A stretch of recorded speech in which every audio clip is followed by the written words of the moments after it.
Pagi ke pagi akhirnya kita sampai juga setelah perjalanan panjang penuh lika-liku, akhirnya sampai juga di kisaran Sungai Piring Sumut Batu ya Bara. kawan-kawan. Dan seperti inilah pemandangan di pagi hari atau subuh kawan-kawan.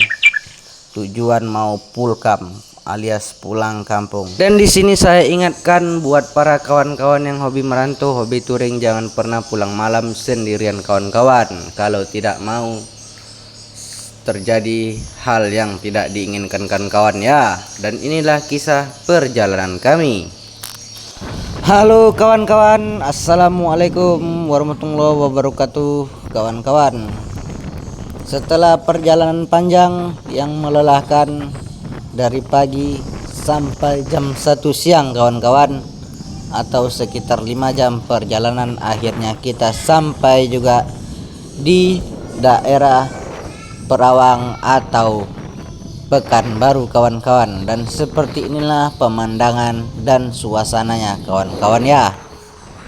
Dan ini kami coba berpose-pose atau berfoto-foto di jembatan yang ada di Meredan atau Tualang Baru kawan-kawan.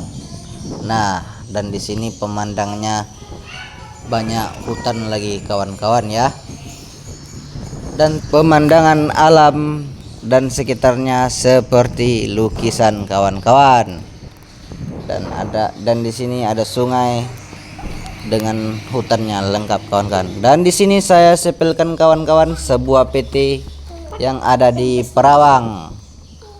Kalau tidak salah kawan-kawan. Yap, itu dia PT-nya.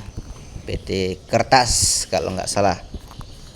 Ya, seperti inilah kisah perjalanan kami kawan-kawan. Dan di sini kami rencana tidak ada singgah-singgah lagi kawan atau menginap lagi.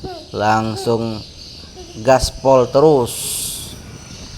Nah, akhirnya kita sampai juga di kota tercinta kita, Asahan. Seperti inilah pemandangan masjid alun-alun.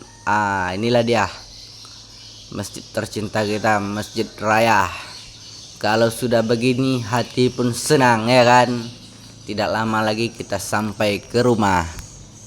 Setelah perjalanan panjang penuh lika-liku yang membosankan, dan akhirnya kita tidak lama lagi akan sampai ke rumah. Kalau begini kita nyanyi lah ya kan.